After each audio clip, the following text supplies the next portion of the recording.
Hi, it's Kevin Cornwell from Me and Mediumship with another video.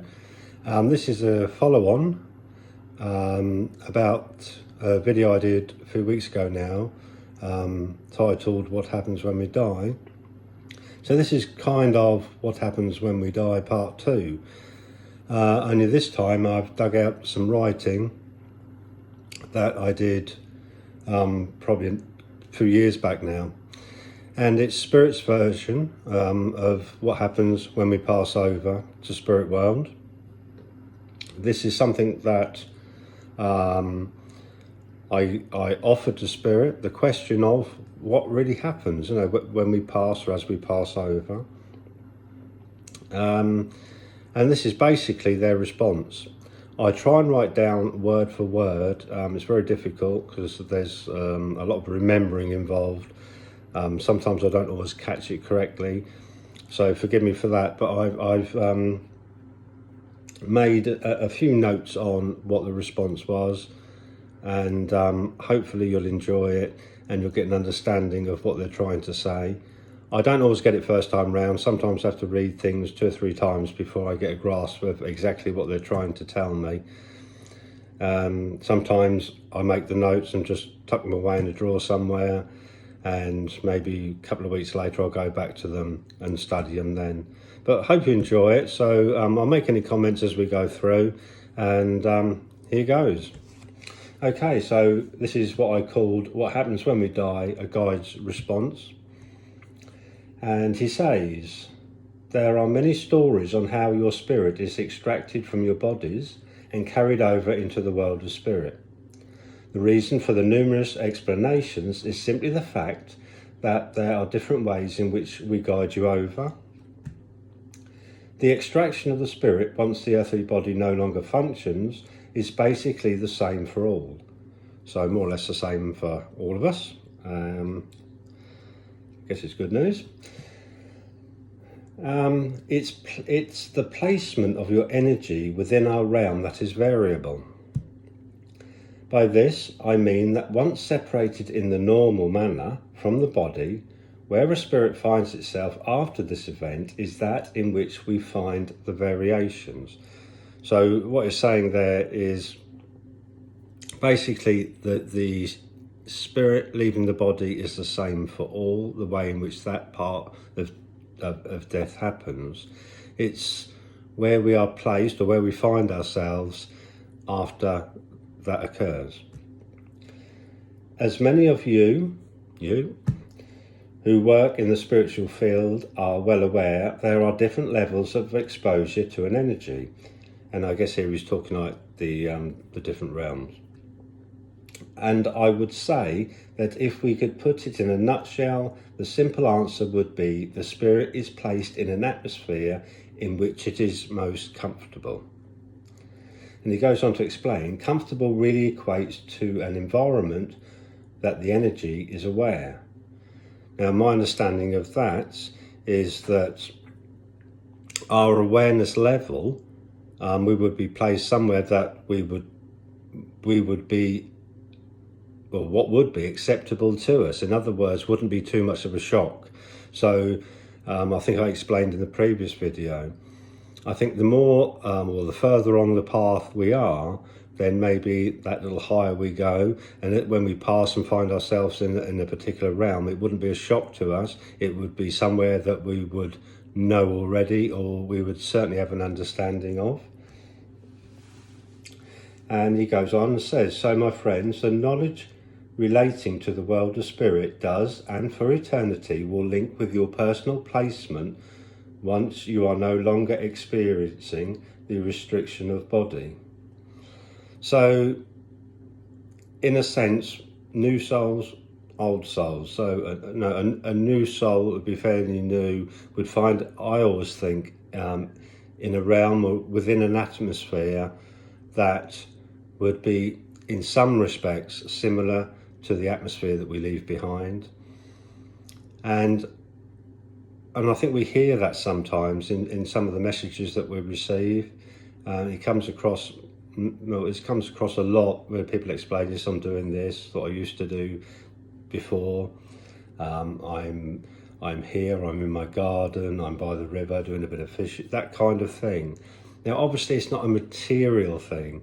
It's more of a creative thing. So I feel that you are in an atmosphere within which you kind of create for yourself. There would obviously still be the peace, the love, the light would still exist within that atmosphere, but you would be somewhere that would be comfortable for you. And obviously, I believe it may well happen sometimes that because this is so realistic in a sense, that some energies may not always accept that they've passed over. But I do believe there is help and guidance there the minute that you do find yourself there and it is explained to you, you would understand where you are. And I believe, I'm not aware of the amount of time you would be there, but time, again, is not real. It's something that we've created for ourselves. So time is not of the essence there.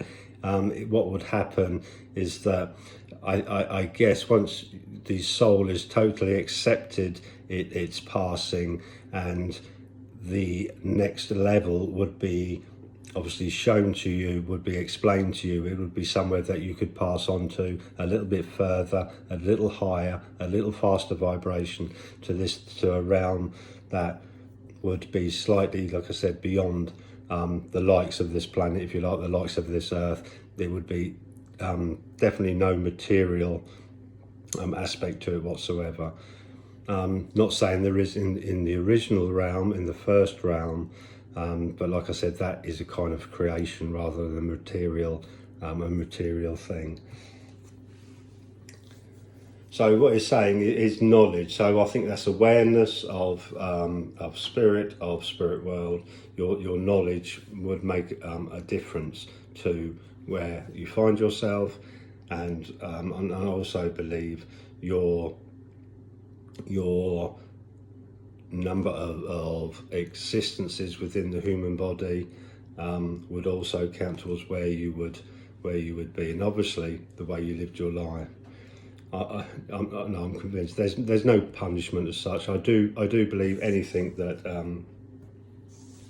I do believe that if you cause any pain or anything like that, you would certainly feel that pain. So if you cause any pain that you cause to another living being, another soul, I do believe that would be kind of replayed back through self. So you would get an understanding of exactly what you did to that person. And obviously it's a kind of a lesson. So if you hurt somebody quite badly, in whatever way, shape or form, you would feel that pain. That would be played back to you. It would be something that you would then understand because you would feel it yourself. You would feel it personally, and that would be, in a sense, you learning a lesson. But I think what's worth mentioning here is that it's your acceptance of that being a lesson that's important. It would be pointless if you felt that pain, if you went through that experience, but still did not accept that it was wrong. So kind of your moving on does revolve an awfully lot around your acceptance of what you did, and your understanding of what you did. Okay, so an A spirit of vast experience would of course have a vast knowledge, and if its last journey that knowledge had, let's go down the page a bit and I'll start again so I broke it. An A spirit of vast experience would of course have a vast knowledge, and if its last journey that knowledge had expanded, then it would find itself higher, but still within an atmosphere that was acceptable to it. So even if you are an old soul and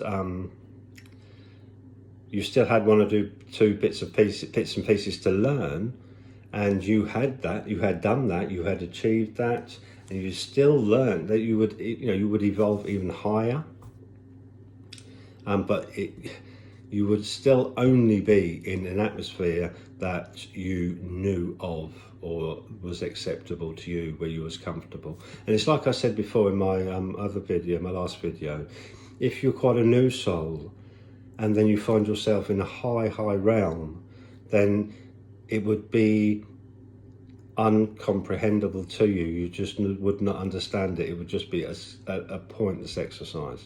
So, new souls, like I said, would find themselves in a fairly similar atmosphere to this one, on the initial passing over, whereas an old soul would find itself in a higher level, and it would be acceptable to that soul. But obviously, a new soul somewhere higher, in a higher vibration, would be completely lost with that.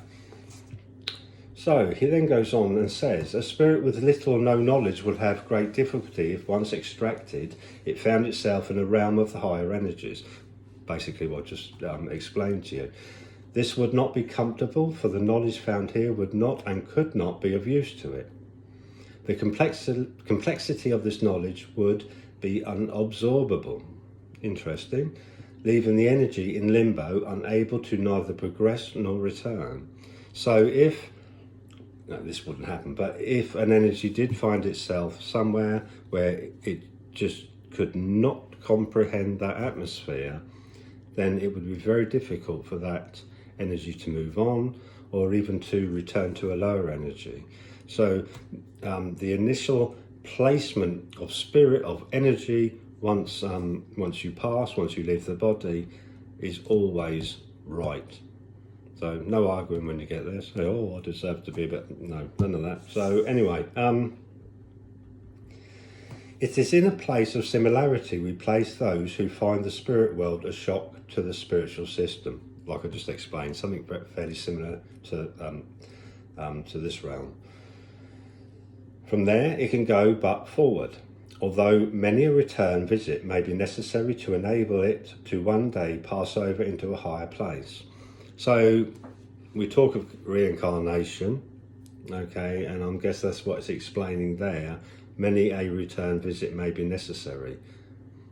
In order for us to progress, we need to learn these lessons. We need to go through these experiences. Okay, so from the split second of extraction, your spiritual consciousness awakens, whether it is one of little or of vast knowledge. It will once again reign supreme, and within it the truth that is silently housed during its earthly journey will become apparent. So, in other words, the knowledge, the spiritual knowledge that we are born with, again awakens once we pass over. So I believe we bring that spiritual knowledge with us, and obviously the blinkering of life, life's ups and downs and all the pressures, the materialistic side of things, kind of puts that on the back burner. We're blinkered, we fight our way through our lives, obviously gaining experiences and going through a lot of problems and things and coming out the other side. So that spiritual knowledge that we have with us now, that awareness that we have with us now, some people are quite capable. I talk about tuning to self, or tuning to yourself. That is where you will find that knowledge, where you find that within source of yourself. So here we go again, harping on a little bit, but that's how important it is that you find self. So that, especially on the mediumship level, in order to be able to get more clarity in your messages, in your vision, in your hearing, then it's important that you find that self, so that you use that source, that spiritual side of self, to connect with spirit world.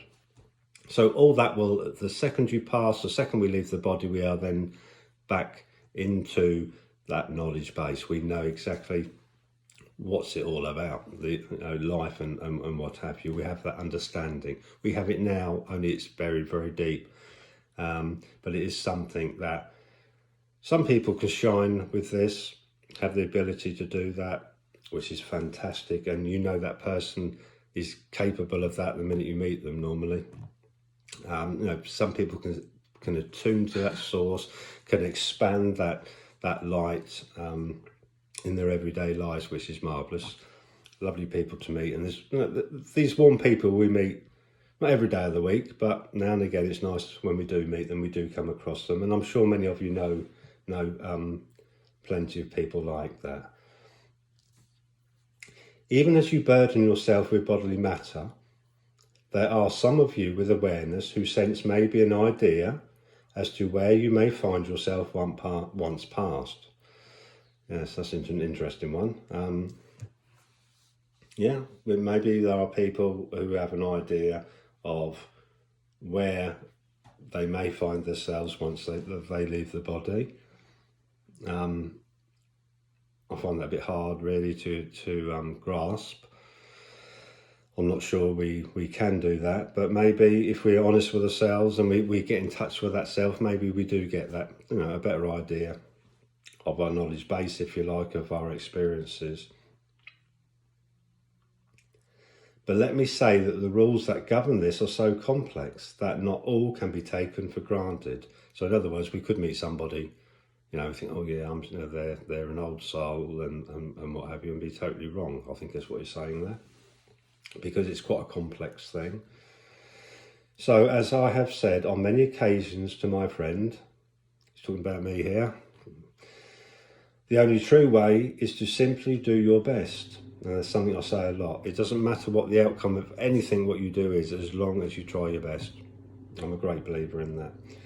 And when your day comes, wherever you may find yourself, I can assure you it will be an existence that will be home to your soul. I love that bit. So, we hear a lot of people saying, oh, I'm going home, or when they pass, it's going home. I believe it's is home for the spirit, isn't it, really? So there you go. I don't think, there's no more on that actual subject. There's about another 80 odd pages of different bits and pieces, but not actually on that subject itself, but I will work my way through the writing over time. So I hope that helps a bit with your understanding of what happens to the spirit as we pass. So in a nutshell, it's really whereabouts we are on that life's ladder, a new soul, an old soul. So our knowledge base, our number of experiences within the body, all count in a way towards where we will find ourselves once we pass. And I believe that the higher we find ourselves within these realms, the less chance of communication back to us, to our mediums. Quite whether it's not so easy to do, well, to be honest, I don't think it's that. I think you go beyond that point of wishing to return, and maybe just because sometimes we get crystal clear messages from spirit that give us an idea of what they're up to, like I said earlier, like they've gone fishing, or I'm driving my favourite car, or all things like that. It doesn't mean that soul is necessarily is a bad soul at all. It doesn't mean that. No, what it means is that their build-up of knowledge, their understanding they're newbies in a sense, quite new souls. And it may well be they've been back a few times, but will still be classed as quite new. So, yeah, we can't really tell how many times we've been back, I guess. Although, there's past life regression, we get some ideas from that. But I hope that helps. Please, please, please like the video. And it'd be nice as well if you could subscribe for me. That would be great. You can find me on Facebook with You, Me and Mediumship, with some of this writing is actually on there if you want to have a read through. But thanks for your time. I hope you enjoyed it. Take care, and I'll speak to you soon. Bye for now.